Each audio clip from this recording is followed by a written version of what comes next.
Bienvenue à toutes et à tous. Dans le reportage d'aujourd'hui, la Milo TV est allée à la rencontre de l'ADSEC. On se retrouve avec Corinne Champier qui va nous parler de la création de l'association.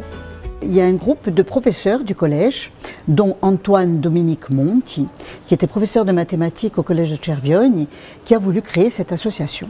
Donc, créée en 1970, il faut replacer les choses dans leur contexte. 70, c'est l'année du réacquist en Corse, ce qu'on appelle la période de la réappropriation. Et l'association, elle a pour but principal la sauvegarde et la promotion de la langue et du patrimoine, en se replaçant vraiment dans ce contexte des années 70 où la langue se perdait totalement. Et à présent, Annabelle va nous expliquer la naissance du musée.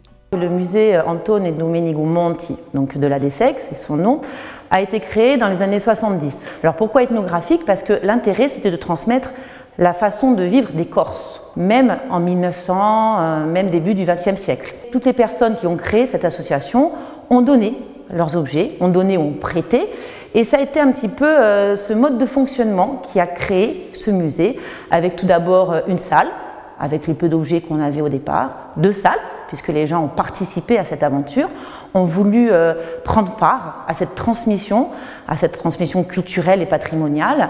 Et petit à petit, le musée s'est construit comme ça. Merci à Annabelle pour ces explications. Et maintenant, rendons-nous au cœur de la radio avec Nathalie qui va aborder l'avenir de Voce Nostra.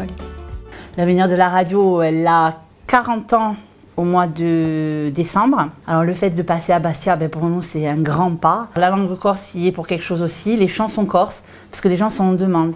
Sont en demande de chansons corses. Et nous, dans notre programme justement, à un moment donné, on va mettre les anciennes chansons corses, donc des années 1960, qui ont été un peu oubliées, je dirais. Pour les jeunes, déjà, on a de la chance, on est dans un village où il y a des écoles. Donc on essaie justement de se rendre dans les écoles avec du matériel. Donc les enfants sont contents parce qu'ils découvrent un petit peu le matériel radiophonique.